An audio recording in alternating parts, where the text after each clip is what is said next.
Hello and welcome again. Another day of Kopi chats with me, Waylene.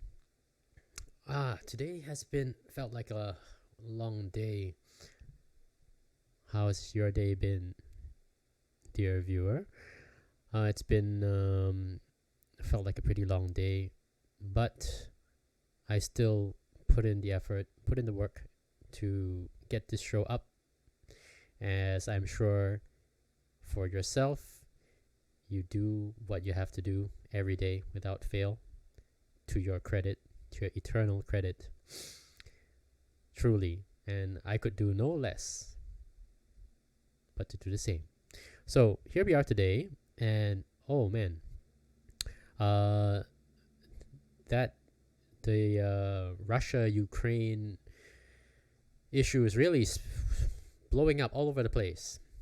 But before we get into that, let me start you off with this delicious piece of research. So, in Singapore, we have an Institute of Southeast Asian Studies, within which there is the Yusof Ishak Institute, an ASEAN Studies Center.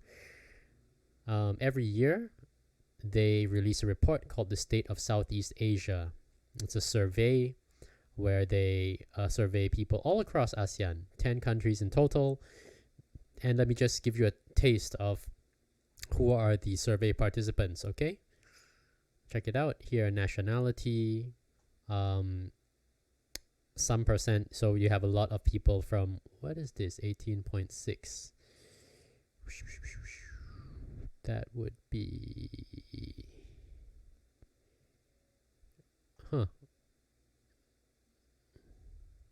15.1. Oh yeah, so Vietnam, Singapore, and then Myanmar. Sorry, sorry, Myanmar. I didn't recognize your flag. I don't see it very much. So you can see, yeah, a lot of Vietnamese respondents: Singapore, Myanmar, Thailand, Malaysia, Indonesia. No, not Cambodia. This is, oof. I gotta stop doing this. I'm really just hurting myself, making myself look like a fool. But I know you'll still love me. Oh, Laos. Damn it, Laos. Okay, so, and a lot of the respondents are working in academic fields or, government, NGO related, right? So here you go, 45% academics, think tanks, research institutions, hefty 30.7% actually are in government, and then a further nearly 10% are in civil society, NGOs, media. So it's almost entirely, government institutions, NGOs. So you get a sense of these are people very much in the thick of things as far as government policy goes, international relations goes, society, right? So when you know what these people's responses are in the survey, you get a sense of what your government's thinking, what your NGOs are thinking, what your academics are thinking. Right? This is not the average person in ASEAN. It's not like that at all. Okay. So with that being said, I will take you straight away to the good parts. So there's a lot about things like COVID, which countries provide the best leadership, views on dialogue partners of ASEAN. Dialogue partners would be countries that the ASEAN has dealings with: China, Japan, EU, US, Korea, ROK is Korea, and so on. But the really interesting one, a view of climate change, concerns over the South China Sea situation. So there is dispute over South China Sea. Several countries lay claim to parts of the South China Sea, including China, which claims nearly all of it. Issue has already gone to arbitration, I think, in International Court of Justice, but China has rejected the verdict of the court, saying that they don't respect it, and that is the status quo right now. So, most influential economic power in Southeast Asia. See, this is a survey, mind you, so this is not objectively true, but this is just what the respondents feel is the case.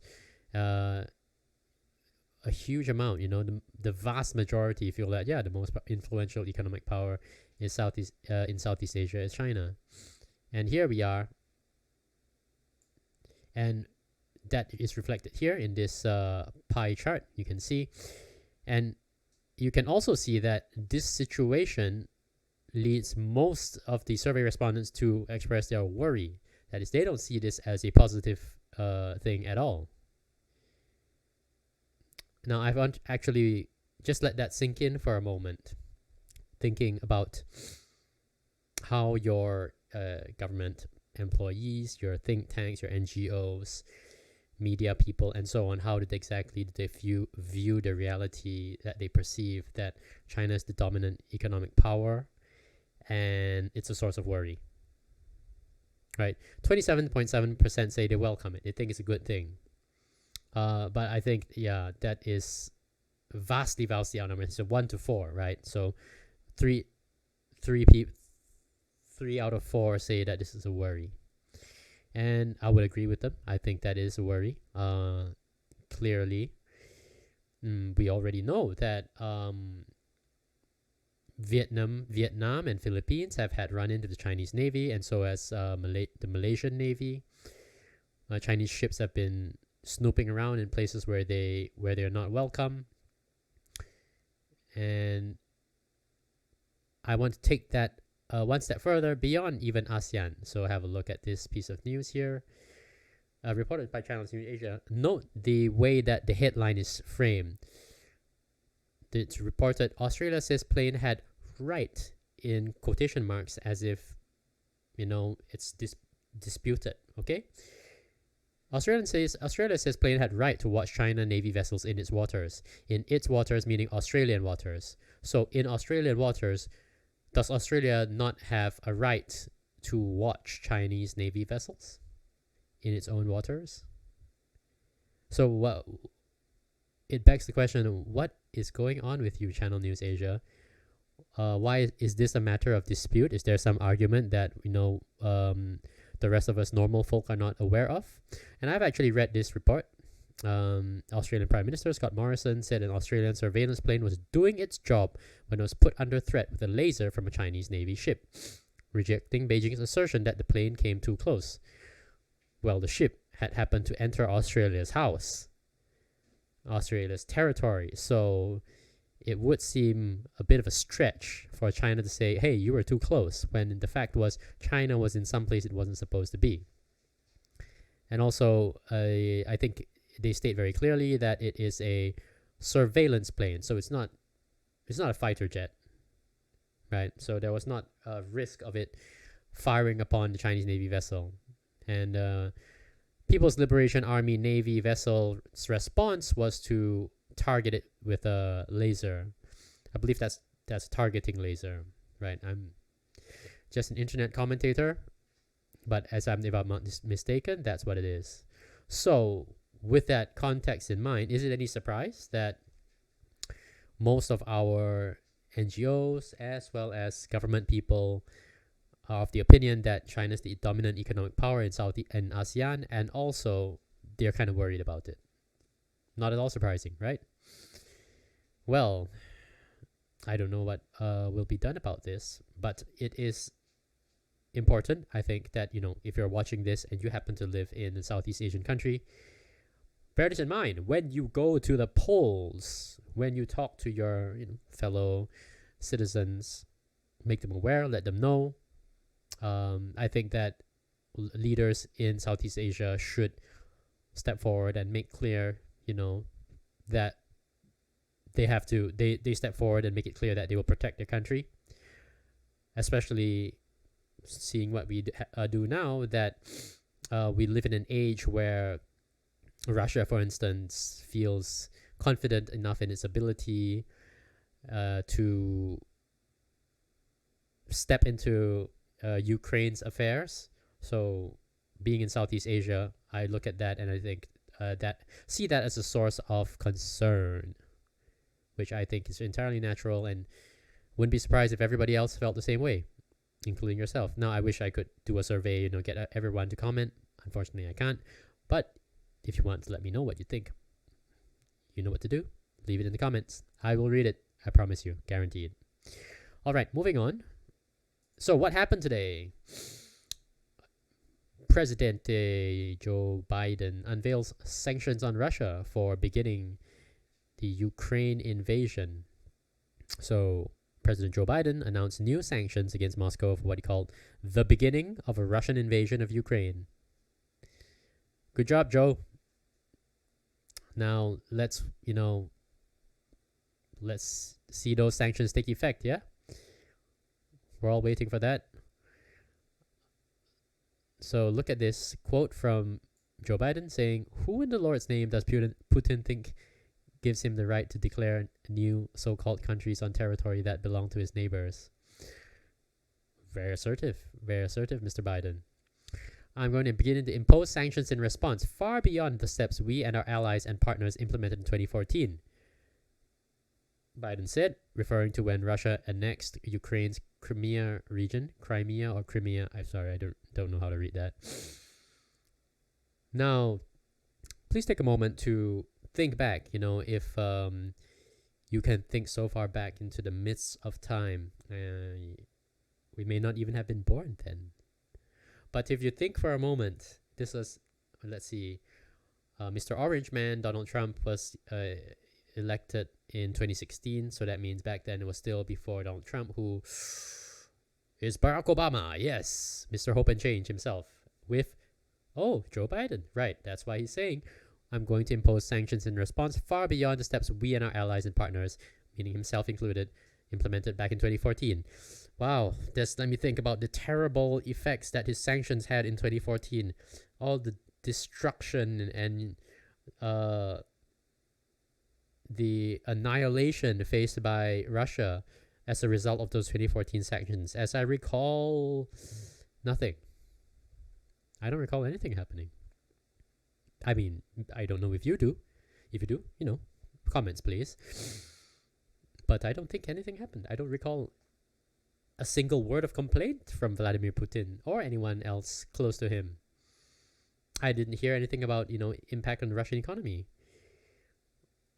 Or even on any oligarchs, to say that, some oligarch is now living on the street because of the sanctions. No. So, what exactly does good old Joe Biden propose to do this time around? I'm going to impose sanctions in response far beyond the steps we and our allies and partners implemented in 2014. Wow. Okay. That's news to me. So, moving on though. After the speech, U.S. Secretary of State Antony Blinken said he had cancelled a meeting with Russian Foreign Minister. Right. Show that, we will punish you by not talking to you. Now we see that the invasion is beginning and Russia has made clear its wholesale rejection of diplomacy. It does not make sense to go forward with that meeting at this time, Blinken told reporters.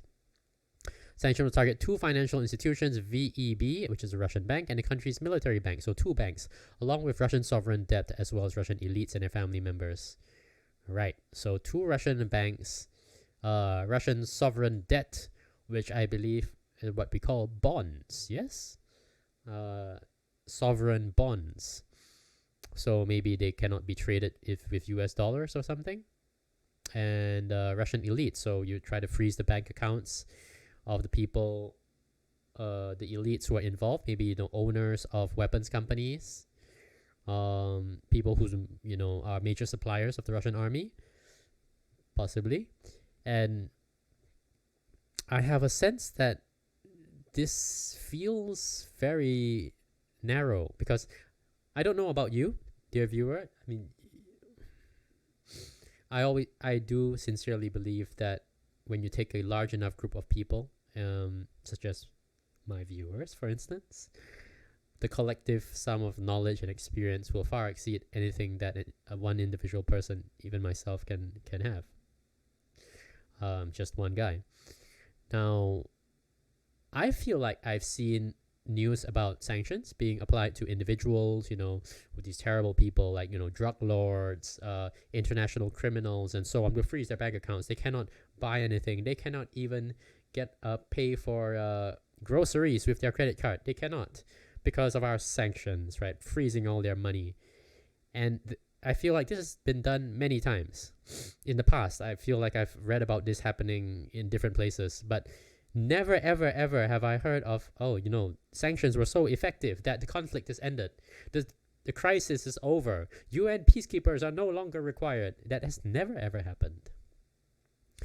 And just feels like more of the same. In fact, I did actually come across I got a notification from this from my stock trading app telling me that stocks are back up as markets have seen that the sanctions are not as severe as initially thought, which to me was a kind of a funny thing to think. Oh wow! Here I'm reading that Joe Biden says that we're going to do something far beyond what we did in 2014, and then in the same day I get a notification from my app saying, oh yeah, the nervous markets, stock markets are all recovering because it turns out it wasn't as bad as they thought. Which, of course, I reckon that they don't want to. Joe Biden wouldn't want to affect like the whole world with his sanctions. I expect the sanctions would be targeted, right, specific, like laser focused to hurt the people who benefit most from these aggressive acts. However, it does seem I cannot escape the funny feeling that he meant to do something big and impactful, and then even when I read the news on it, it seems like something so like a light touch, something so lacking in impact. Yeah. U.S. financial institutions will be banned from processing transactions for the Russian banks, denying them access to funds from the West.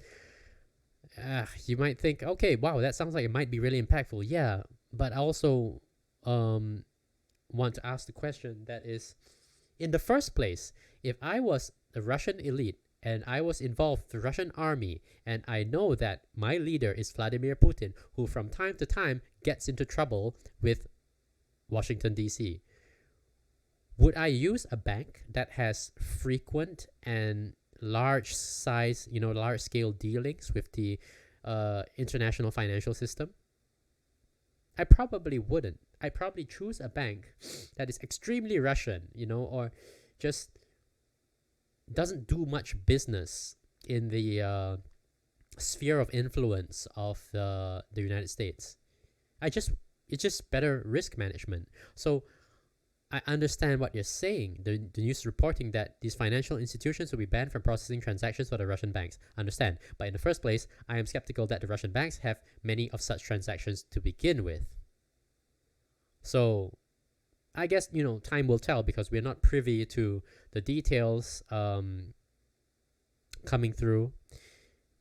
But I am very skeptical. I would also think that before Vladimir Putin wants to make any decision, take any action, he would very well give hints to his people. Instructions say like protect yourself. Make sure that your assets are not tied up where they shouldn't be. Make sure that you have them on hand because we're going through a period of negotiation. We're going through a difficult period, and we need to protect ourselves before we take any action. So I suppose there would be some impact, but I don't expect it to be much of anything. Joe Biden goes on to say, they share the corrupt gains of the Kremlin's policies, and so they ought to share in the pain as well. Yes, but this point feels a bit like grandstanding, right? After I explained what reasonably appears to be the situation. Again, I'm not an expert in geopolitics. I'm just a humble internet commentator. But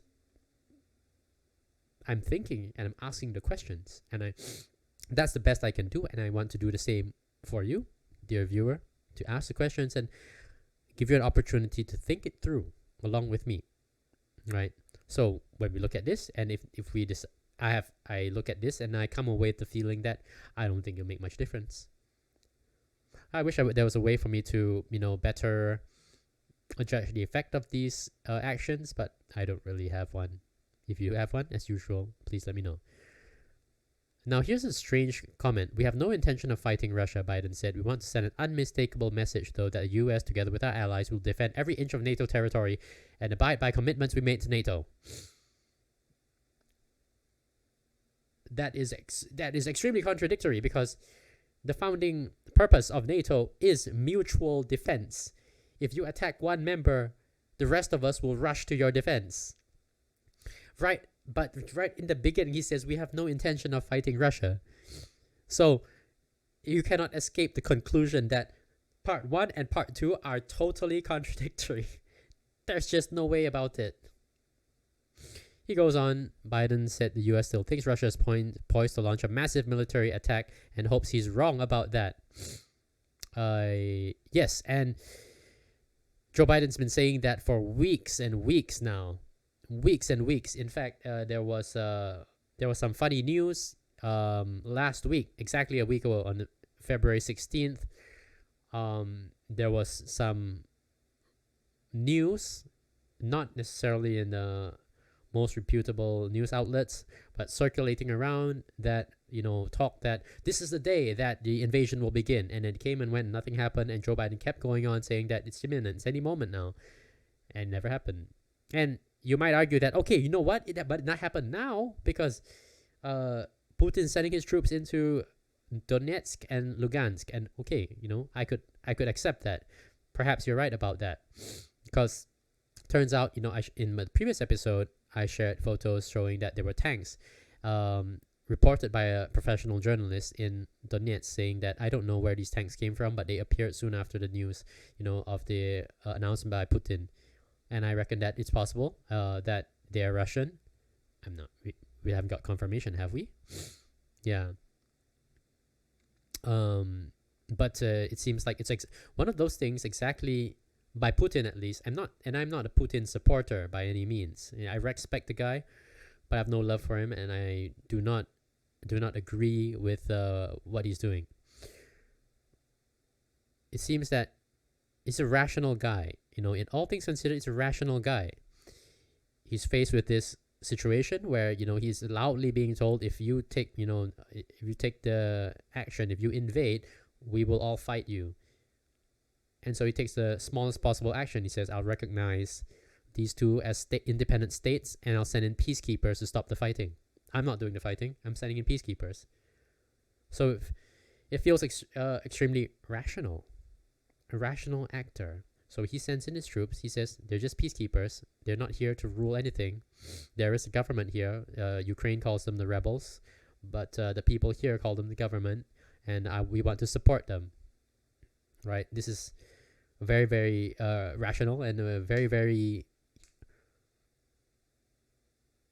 from his point of view, you could even see it as reasonable.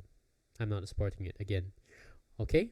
So now, though, you can clearly see that Joe Biden and his administration are doing everything they can to make everybody involved, everybody concerned, take it very seriously and, come around to their view that this is an invasion and that they should respond appropriately and, apply the maximum amount of sanctions. I don't think it's been that, it's not the maximum amount of sanctions yet, but it is being taken pretty seriously, in my opinion.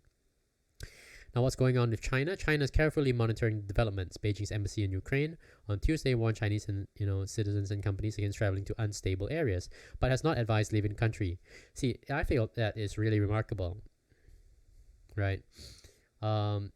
Because if it's danger, right? There is plenty of collateral damage that can occur in a full-blown conflict, and we hear from Joe Biden that full-scale invasion is imminent. They'll be fighting in the streets, right? There were even claims of shelling that hit a kindergarten. However, China, which is not involved in the conflict and they just want to go about their business, live their lives, do their business, they did not advise their citizens to leave. What do they know that the rest of us don't? Right? I think that's the really, really important question here, because I think we can all agree, whether or not we like China, that they have leadership who are very serious and take things seriously and are no fools. So they're not taking, by my estimation, it's not some absurd, they're not taking some ridiculous risk. They're trying to be cautious, saying, okay, don't travel to unstable areas. In a previous news piece, last episode, I believe, I shared that, there was advice from Chinese embassy to Chinese citizens to stock up some food and water and that's as far as it went. Okay, Beijing has signaled its intent to stay at arm's length from Russia on the issue. Foreign Minister Wang Yi said at the Munich Security Conference on Saturday that sovereignty, independence, and territorial integrity of each country, including Ukraine, must be respected. That's as neutral as you can get. I reckon that's as neutral as you can get. Now, let's continue.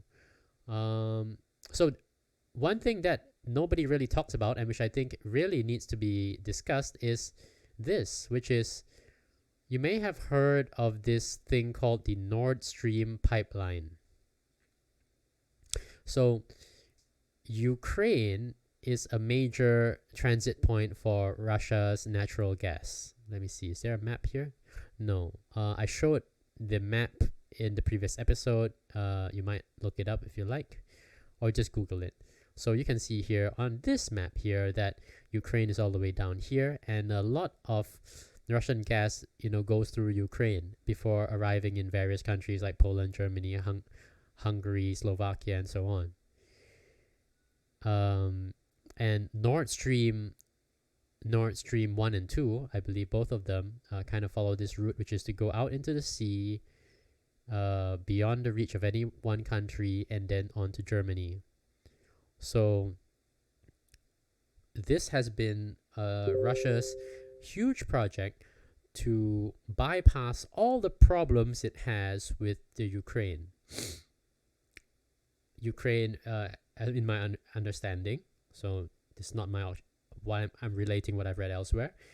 It's problems with corruption, and their loyalty or their friendliness to Russia seems to be uncertain. They appear to be interested to join NATO, so it is a problem for Russia because obviously they want to keep the natural gas flowing to their customers so they can make money, and they want Ukraine to keep it safe. They don't want any theft of their natural gas to take place, and so they built the Nord Stream 2 to sell natural gas to what would be one of their biggest customers, Germany. And why is this such a big deal? Okay, the answer, according to this article, what does pipeline have to do with Ukraine? Why is this such a big deal? The answer has everything to do with how Europe gets its energy. The pipeline runs from Russia to northern Germany, running under the Baltic Sea, completely cutting out Ukraine. It has not received final certification from German regulators. When up and running, it will massively boost the volume of gas delivered from Russia into Germany. And then here's the really telling part. Does the US dislike Nord Stream 2? So you might look at this and you might ask, very reasonably, why does this involve the United States? Why does the US have a stake in this? The article goes on, pretty much it makes the US uncomfortable. The US, UK, Ukraine, and several EU countries have opposed the pipeline since it was announced in 2015, warning the project would increase Moscow's influence in Europe. Yes, it would. Yes, it would. And how is that a bad thing? So again, this is something that we'll see everywhere pretty frequently. They'll say, Russia would have more influence in Germany. That's a bad thing because you don't want evil Russia influencing Germany. On the other hand, here's one thing that we're told about the wonders of globalization. I'm sure you've heard this before. Globalization, will make countries interdependent. It'll bring everybody closer together, mutually reliant on each other, and as a result, you are less likely to fight, more likely to cooperate, enforce the same laws, protect each other's business interests, and that's a good thing. So isn't this exactly that? Because if Germany is buying lots of natural gas from Russia, Russia would not want to upset Germany, so that Germany will keep buying the gas. And also, Germany would want to be more friendly to Russia, so that Russia will give it a good price, give a stable supply. So, and they can, heat their homes in the winter and power their air conditioning in the summer. So Germany would continue to be friendly to Russia, and Russia in turn would be friendly to Germany because they would be a huge customer, right? Of course you'd be nice to your customers. Why wouldn't you be nice to your customers? If if Germany is your customer, would you, go out of your way to be aggressive? No, of course not. That would be absurd. So this is unexplained and very strange. It goes on. Nord Stream 2 could help change the balance of power in Europe when it comes to energy. Yes, it would give Russia, more customers for their natural gas, and you give Germany a stable, reliable source of gas, right? Yeah. So how is that a bad thing? I don't really understand. Is it because Germany would not criticize Russia when Russia does bad things? Possibly. I mean, you would be careful, right? If all your gas came from Russia. But I don't think anybody is making that claim. So if I was Germany, I would not get all my gas from Russia. I would get my gas from several different sources. And the more sources I have, the more secure I am. Because if any particular source breaks down, I still have backup. So I would want to buy from Russia, but I would also buy from elsewhere. And then if in the past I didn't buy from Russia, I had fewer sources and my situation is simply more unstable. But buying, if I switch to buying from Russia, I have more sources. It's more stable. Granted, Russia is a big source. A lot of gas comes from it. But I made do with it. I made do without it in the past, and I'm sure I could go back to that. So it wouldn't be that Russia would be holding a gun to Germany's head, metaphorically speaking. No. So very strange, very strange. And also, if you Google it, you will find that the Joe Biden was given the option. He was asked, I think, even in press interviews, like, would he sanction Nord Stream 2 pipeline? In fact, I believe there are some U.S. senators, including a very famous guy called Ted Cruz, who wanted to sanction the Nord Stream 2 pipeline. And that strikes me as very strange because it's none of your damn business. It's Germany's business and Russia's business, right? So that strikes me as very strange. And it feels like there's something going on that we're not aware of. And I think that we should think about that. Okay, I think that's enough spent there. Let me move on. So Channel News Asia also reports that, Secretary of State Blinken cancels meeting with Russian Foreign Minister Lavrov. Says Russian moves are a rejection of diplomacy. And it seems to be a pretty straightforward piece of news. Western nations impose new sanctions, so everybody will impose some sanctions. And Blinken goes on to say, Putin's speech announcing the move was deeply disturbing and showed the world that Putin views Ukraine as subordinate to Russia. And by now, I think you start to observe the pattern as well, that there are plenty of quotes from U.S. officials. Occasionally, maybe, the French president, Emmanuel Macron. But you rarely get, a full direct quote, full sentences from Vladimir Putin or his foreign minister, I think Sergei Lavrov. Yeah, Sergei Lavrov.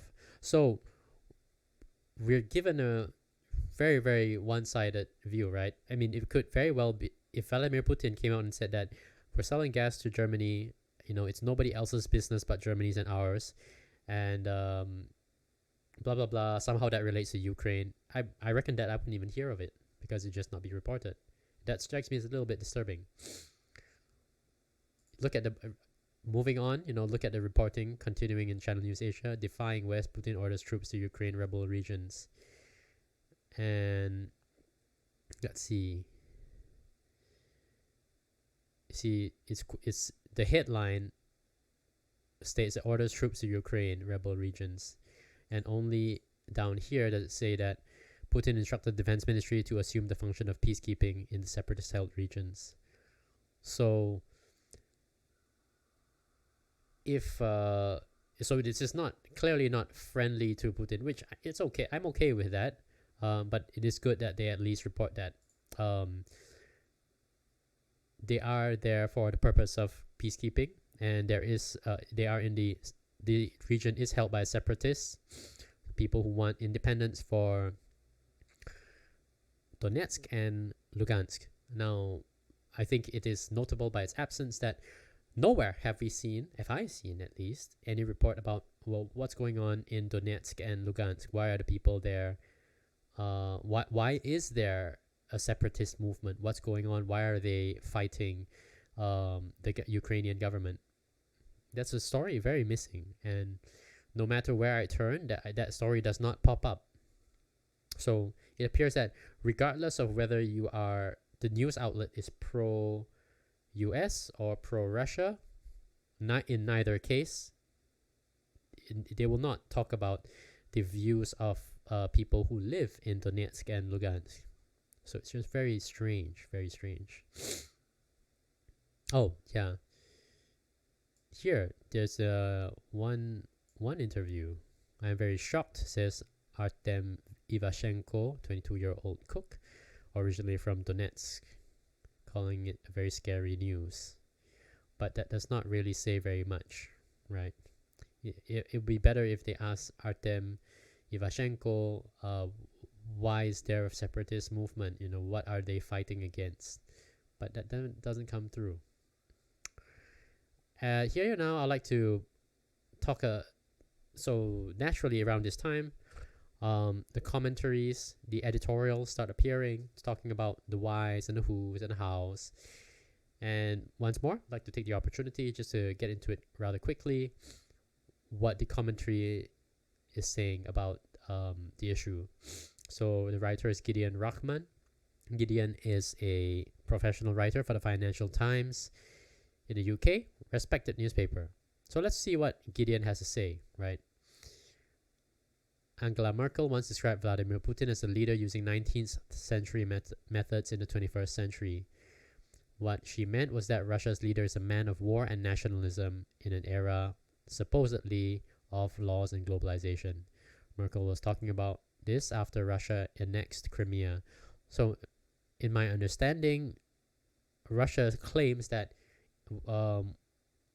we provided support to the freedom fighters in Crimea, but it's not our soldiers. You know, we didn't actually send troops in. So immediately, I get a sense of where Mr. Gideon is taking his argument, right? Now, U.S. and British governments are warning that Putin is poised to start the biggest war in Europe since 1945. Wow, that's a big claim. That's a big claim because there have been wars since then. I believe there was conflict in Kosovo, Albania, Chechnya. Well, that's just a couple of them off the top of my head. So it seems like were those not wars as well, right? In fact, they resulted in the formation of a new country, Kosovo. Kosovo is, I think, one of the world's newest countries in the world. They're one of the world's newest countries in the world. Yes, that's exactly what I meant to say. So it seems like a bit of an exaggeration, right, to say the biggest war in Europe since 1945, because that would be a world war. So Mr. Gideon is scaremongering, shall we say. It was not too much to say that. Many diplomats and politicians, predominantly Europeans, still refuse to believe the intelligence-based briefing pouring out of the Anglosphere. And I wonder why, right? The skeptics' view was broadly that fighting remained confined to eastern Ukraine. They speculate that Putin's goal is to build political, economic, and psychological pressure to the point where the Ukrainian government collapses or the West makes massive diplomatic concessions. Seems speculative. There's a different sort of incredulity among those who are convinced that Putin is about to go big and launch a full-scale, bloody invasion aimed at overthrowing the Ukrainian government. So, he's saying that among those who are convinced that Putin is about to launch an attack, the incredulity is different. The incredulity being that I can't believe we're having this conversation. They can't believe that they are talking about, massive, large-scale war. So there's incredulity on both sides. Well, this really is stretching my my credulity, because I would say that I expect foreign ministry people, defense ministry people exactly to have these sorts of conversations, and not just once in a while, but all the time, because this would be scenario planning. You want to brainstorm what are the worst case scenarios in every case. So I don't buy this at all, Mr. Gideon. Mind-boggling scenarios, you say. Western officials believe that if Russian military attacks or surrounds Kiev, they are likely to use the brutal tactics Putin has deployed in Chechnya and Syria. So what exactly are the brutal tactics that Putin has deployed in Chechnya and Syria? Goes unspoken. You're just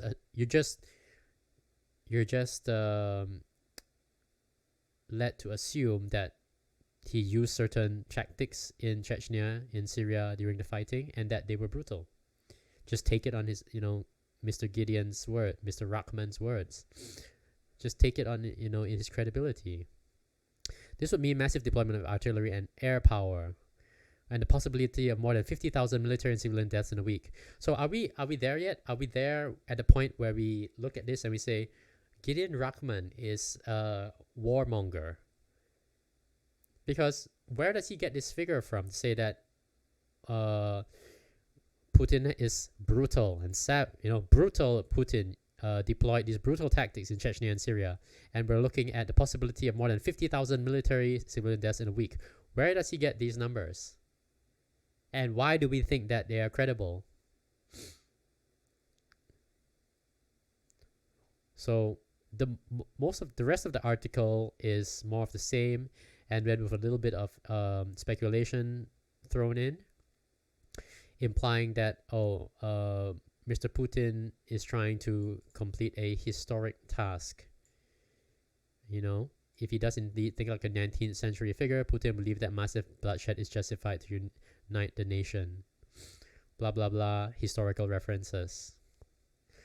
Many analysts, however, believe Putin is dangerously deluded if he believes those kind of wars are still possible in Europe. So, from start to finish, there is no proof offered, not even a little bit, not even quotes from Mr. Putin himself to say like, Mr. Putin said these words, and therefore, we have reason to believe that he has the mind of a 19th century wacko. No, not even a single word. But from the beginning, we take, what former German Chancellor Angela Merkel said about Putin as a starting point. And here we are, close to the end of the article, saying that he is dangerously deluded if he believes those kind of wars are still possible in Europe. And implied within this article is that, of course, he believes that these kind of wars are still possible. That's why his troops are at the doorstep of Ukraine. So this is really, how should I say? This is like, you might say a polemic. A polemic would be an essay taking one side of an issue and arguing it strongly, pretending, in the clothes of analysis and commentary. There's no commentary here. It's like claim after claim after claim with no evidence, no quotes, and just some loose historical references equating Putin to these people, and then say, conclude, can he continue to use 19th century methods in the 21st century? We may be about to find out. Wow, come on. So Mr. Gideon Rachman, sorry, I give you a failing grade for your nonsensical commentary. I have one more. If you enjoy that, I have one more. Just one more. Okay, who is this? Ian Hill. Well, never mind. Let's just start looking at this article first. Here, Putin invading Ukraine would be a strategic blunder for Russia. Yes, I'm interested to know that. Tell me why it is a strategic blunder. Oh yes, it says here that Mr. Ian Hill is a former diplomat for New Zealand. Here we go. Ian Hill is an adjunct professor at the Center of Defense for Defense and Security Studies at Massey University and a retired senior career diplomat for the New Zealand Foreign Ministry. Right. So first appeared on Lowy Institute's blog, The Interpreter. So what does this career, Mr. Ian Hill, this career diplomat, have to say about the issue? We would expect that he would have some good insights, right? Putin invading Ukraine would be a strategic blunder. Why would it be one? Okay, let's say that. Let's see. Whatever steps Putin takes over the coming days will be deeply consequential for the security of both Russia and Europe. So far, so obvious. What does Putin want? Also very obvious. Firstly, he wants to bring Ukraine back within Russia's orbit. This is partly for emotional reasons of national identity and imperial nostalgia. I don't have to read anymore. So, like Mr. Rachman in the previous article. Mr. Hill is engaging in what we call mind reading. Does he have an insight somehow into Putin's brain? I don't think so, because that's not a thing, right? You don't have a window into someone's brain. The best you can do is look at their words. And if you would just give me a quote or, link a video and say that Putin said this at this conference, okay, I could buy that. See, it goes on. Putin, like many Russians, doesn't really accept Ukraine as a separate country and people, and resents its post-Soviet. So how would you know what Putin resents in his private moments? What he resents? This is. I don't like to be such a Debbie Downer, but I think this is pretty lazy, right? How do you be a career diplomat, when you engage in such childish things as mind reading? More than this, blah, blah, blah. Oh, in particular, you want to forestall and reverse NATO's eastward expansion, blah, blah, blah. And as a corollary, restores Russia's sphere of influence around its western borders to give it strategic depth. What is that? What is strategic depth? Please explain, Mr. Hill. You're a professional, right? You've been doing this your whole life. If he was being fair, and look, I'm an internet commentator, right? I make YouTube videos and I talk. But even I know that, okay, well, Vladimir Putin has mentioned that in the past, NATO had this doctrine, which is that not one inch eastward, telling that their Russian dialogue partners that we will not expand NATO even 1 inch to the east, meaning toward Russia, because of course Russia doesn't want the influence of NATO getting ever closer to its doorstep, which is dangerous. They feel that way anyway because they don't trust NATO. And I will look it up, okay, because it is so important.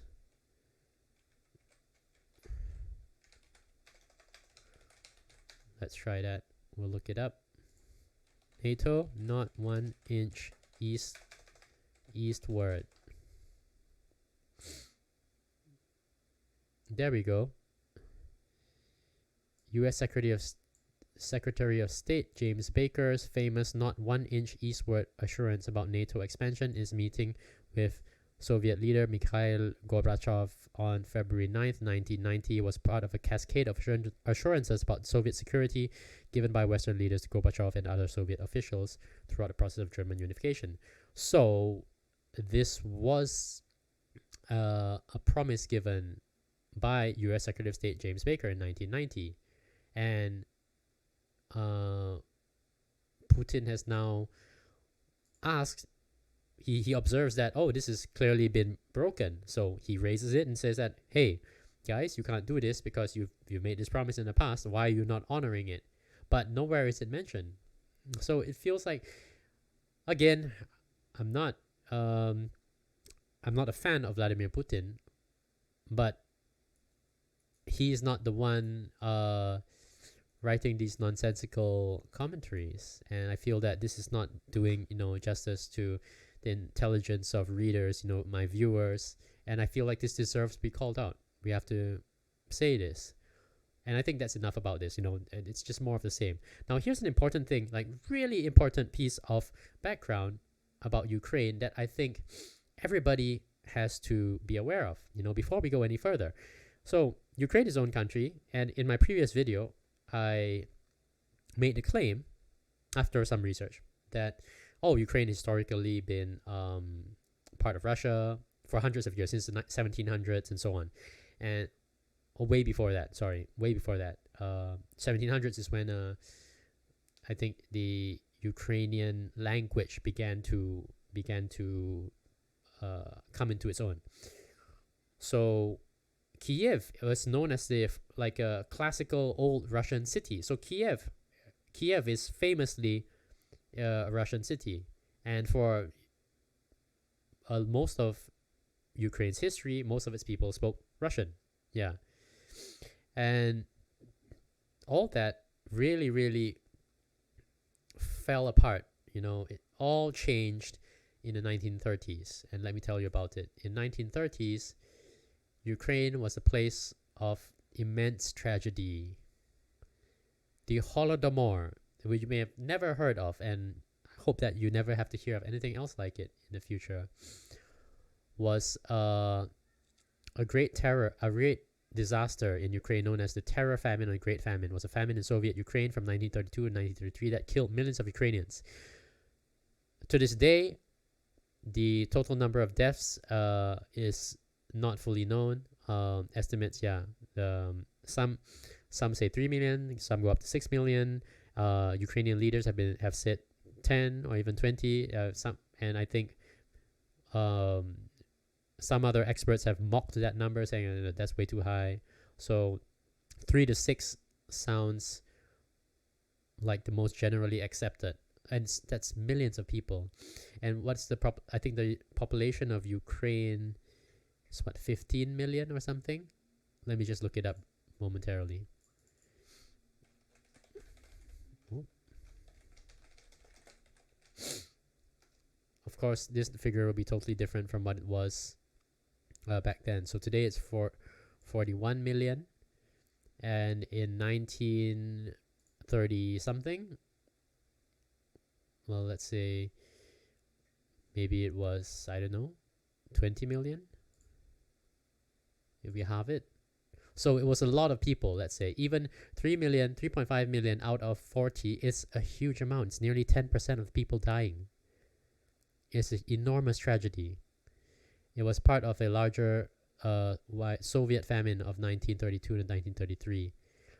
The term Holodomor emphasizes the famine's man-made and allegedly intentional aspects, such as rejection of outside aid, confiscation of household foodstuffs, and restriction of population movement. So, food was confiscated from households, people were not allowed to move, and so on. Many people died of starvation in a peacetime catastrophe unprecedented in the history of Ukraine. Since 2006, the Holodomor has been recognized by Ukraine and 15 other countries as a genocide of the Ukrainian people carried out by the Soviet government. It's terrible. And it led to one of the most horrible things that one can imagine: cannibalism. Look at this. Evidence of widespread cannibalism was documented during the Holodomor. Survival was a moral as well as a physical struggle. A woman doctor wrote to a friend in June 1933 that she had not yet become a cannibal, but was not sure that I shall not be one by the time my letter reaches you. The good people died first. Those who refused to steal or to prostitute themselves died. Those who gave food to others died. Those who refused to eat corpses died. Those who refused to kill their fellow man died. Parents who resisted cannibalism died before their children did. The Soviet regime printed posters declaring, "To eat your own children is a barbarian act." Imagine the government has to print posters to tell the people that to eat your children is a barbarian act. More than 2,500 people were convicted of cannibalism during the Holodomor. It's terrible. And with that being the case, with that trauma inflicted on Ukraine, is it any surprise that they decided, as a people, that, well, we have to be independent, we have to take care of ourselves, we cannot rely on others anymore, right? In particular, the people, the central, government, Soviet government that allowed this to happen to us. So that's the history of it. And it would not be a surprise, I guess, if you're Ukrainian and you decided you'll never ever want to be, part of ruled by a different government again. I want to be, self-ruled. Now, I also found this collection of photos about the Holodomor. It's really, really terrible. So I'll just skim it, okay? We'll take a quick look. People line up for food in 1932. Somebody's dead on the street. People trying to dig through the frozen earth for potatoes. Crowd gathers around a man who has fallen dead on the streets. Starving mother and a child. People queuing up to get a few rations. doled out. Soviet guards taking crops from Ukrainian farmers. The food they grew will be redistributed to other parts of the Soviet Union. And that was one of the most horrible parts of it, that the government took away food from the people to be sent elsewhere, and they denied the people the food that they grew themselves, even though they were dying without it. Refugees try to escape Ukrainian flood by hopping onto a train. Some cling to the roof to get out. Again, starving and dying people in the streets. Farmers donate bread to help people starving throughout the country, but it wasn't enough. A cart full of dead bodies dragged off to be burned. And there's armed guards standing in front of the grain warehouse, ready to shoot anyone who tries to steal the food inside. When would you need an armed guard in front of a granary? A family starves in their own yard.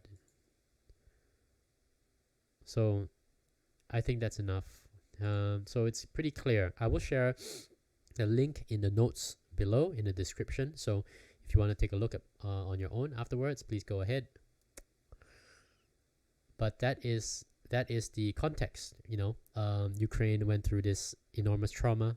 They absolutely, I can imagine, absolutely hate anything associated with the Soviet Union, anything Soviet at all. And they've been trying to be independent.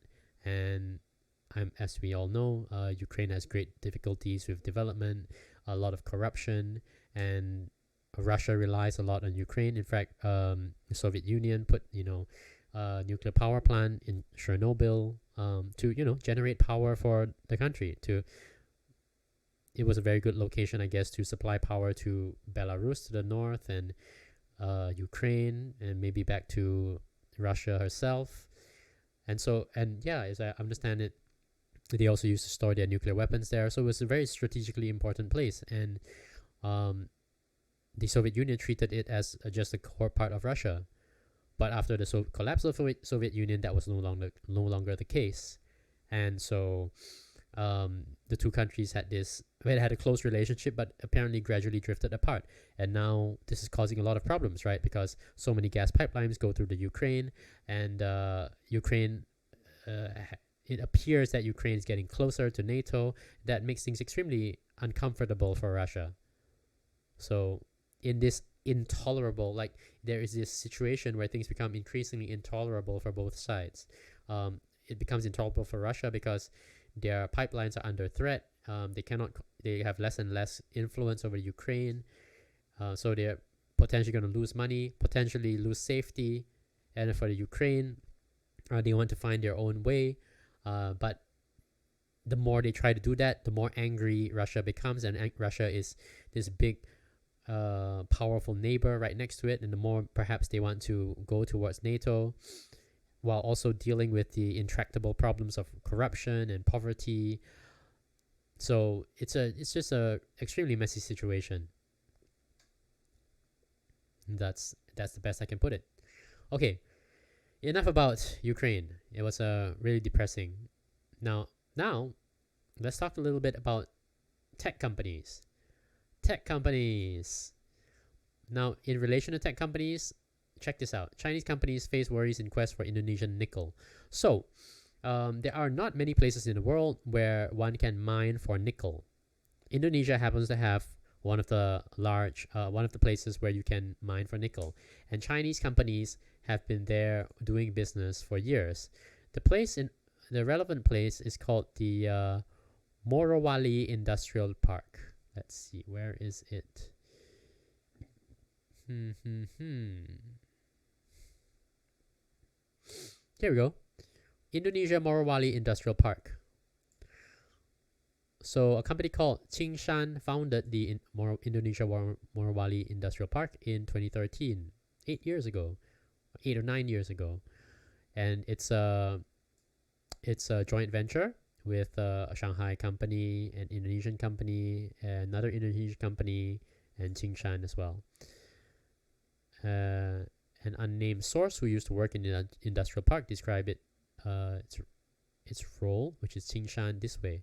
It's like how Singapore companies built up the Suzhou Industrial Park in the 1990s. Yep. Okay. So if I understand correctly, that model is you build the industrial park, you provide the infrastructure, good infrastructure, good logistics, and you invite companies to come make use of the facilities, set up shop there, and pay you for the privilege, if I understand that correctly. So this was in the 1990s. In 2020, the park contributed 14% of the city's GDP, I believe, referring to the Suzhou Industrial Park. Now, back to the Morowali Park. By the end of 2018, 8 billion had been invested in IMIP. And over there, they have power stations, marine terminals, airports, and communication base stations. It's huge. It's huge. Listed as a project under the Belt and Road Initiative, China's main international cooperation economic strategy. So many Chinese companies moving in. But why does the headline say that Chinese companies face worries in quest for Indonesian nickel? Well, first of all, there are more and more people moving in, but also the regulatory landscape has been changing a little bit in Indonesia. So all along, you can mine for these nickel deposits, and then you can export it. Let's say you get the batteries made in China because it's for batteries. But Indonesia has always wanted to move up the value chain, so to speak, so production value chain. So rather than exporting the nickel directly, they would prefer if you can make the batteries in Indonesia, if you can refine the ore into nickel, pure nickel in Indonesia. So that's always what they wanted. And the article says that if you had change of heart here and there, because from when times were hard, when there was a recession, they would loosen up and say, okay, fine guys, you can just export nickel, just pay your taxes. And then when times are better and then they didn't need the money so badly, then they would tighten up and say, okay, you know what? Can you commit to building a plant here to refine the nickel? Because we're not going to allow you to just export whatever amount you want anymore. So that is the situation facing these companies. But why I found this interesting was that I remember that Tesla wanted to move into building batteries in Indonesia. I saw the news, and true enough, in July 2019, it's reported here, the state news agency Antara News, Tesla ikut bangun pabrik baterai lithium di Morowali, which translates as Tesla follows to build a battery factory, a lithium battery factory in Morowali. So the news reports that they would be cooperating with the consortium running the Morowali Industrial Park, which I reckon is referring to the Qingshan company, and they would bring in Tesla to set up shop and begin their operations.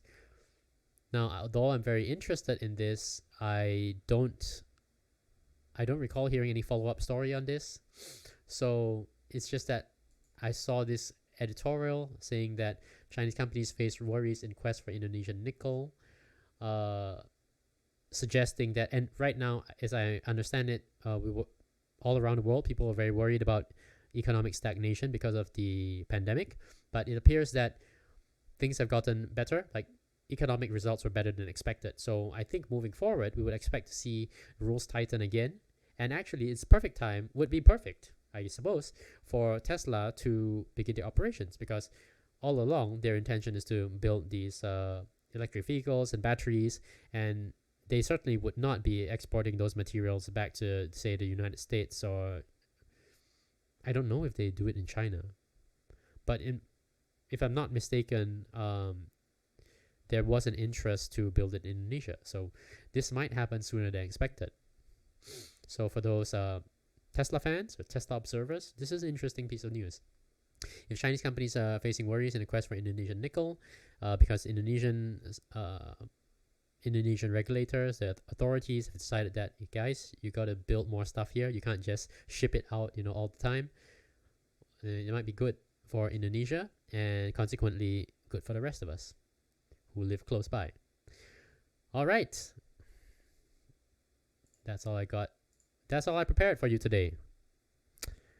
Hope you enjoyed the daily brief. Hope you had a little coffee to enjoy as you were listening. I'm done. All my material's all done. I don't have anything else. And so with that, I think I'll just wrap it up. I'll be back again tomorrow. I'm trying to do this as frequently as I can. Right now, I've been able to keep my pace, for the past 3 episodes or so, doing it almost every day. Any time I have a work day anyway, and I'll continue to try to continue to do so. Thank you again very much for your attention. It's been my pleasure to present everything that I did to you. Okay, everybody, keep your thinking caps on, and I'll see you again tomorrow. Bye bye.